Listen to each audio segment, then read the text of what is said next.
মানুষের সেবা করার স্বপ্ন ছিল সোনিয়া আক্তারের। নার্স হয়ে অসুস্থ মানুষের পাশে দাঁড়ানোর লক্ষ্য নিয়ে একটি বেসরকারি নার্সিং কলেজে পড়াশোনা করছিলেন তিনি। তবে ভয়াবহ সড়ক দুর্ঘটনায় মুহূর্তেই থেমে গেছে তার সব স্বপ্ন।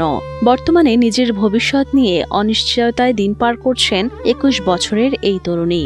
আমার ইচ্ছা ছিল যে আমি পড়াশোনা শেষ করে আমার চিকিৎসা আমি হাল ধরবো, কিন্তু মাঝখানে এই দুর্ঘটনা আমার জীবনটা পুরোপুরি শেষ করে দিয়েছে।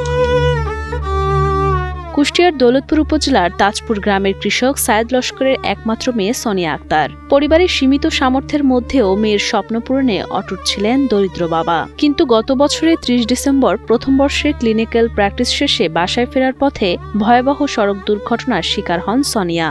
মোটরসাইকেলে থাকা অবস্থায় সামনে থেকে একটি ভ্যানের সঙ্গে সংঘর্ষ হলে ছিটকে পড়ে গুরুতর আহত হন তিনি। এতে তার মেরুদণ্ড মারাত্মকভাবে ক্ষতিগ্রস্ত হয়। দীর্ঘ 4 মাস চিকিৎসার পরও শারীরিক অবস্থার কোনো উন্নতি হয়নি।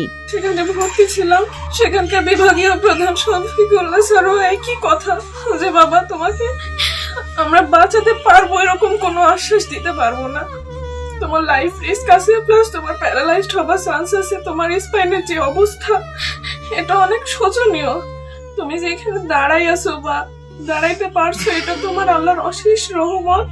অ্যাক্সিডেন্ট করার পরে ধরেন ঢাকায় নিয়ে গেলাম, কুষ্টায় লিখেছি, রাজশাহী লিখেছি, নিজে চেষ্টা করি, আর লাখ 2 টাকার মতো খরচ হয়েছে।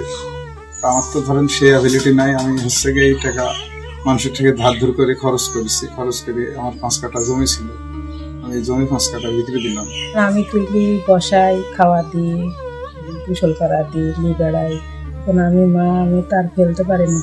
চিকিৎসক জানিয়েছেন মেরুদণ্ডে জটিলতা সৃষ্টি হয়েছে এবং দ্রুত অপারেশন না করালে স্থায়ীভাবে প্যারালাইজড হয়ে যেতে পারেন সোনিয়া। তবে সেই চিকিৎসার ব্যয় বহন করা অসম্ভব হয়ে পড়েছে দরিদ্র পরিবারের পক্ষে। মেয়ের চিকিৎসার জন্য ইতোমধ্যে 5 কাঠা কৃষি জমি বিক্রিও করেছেন সোনিয়ার বাবা সায়েদ লস্কর।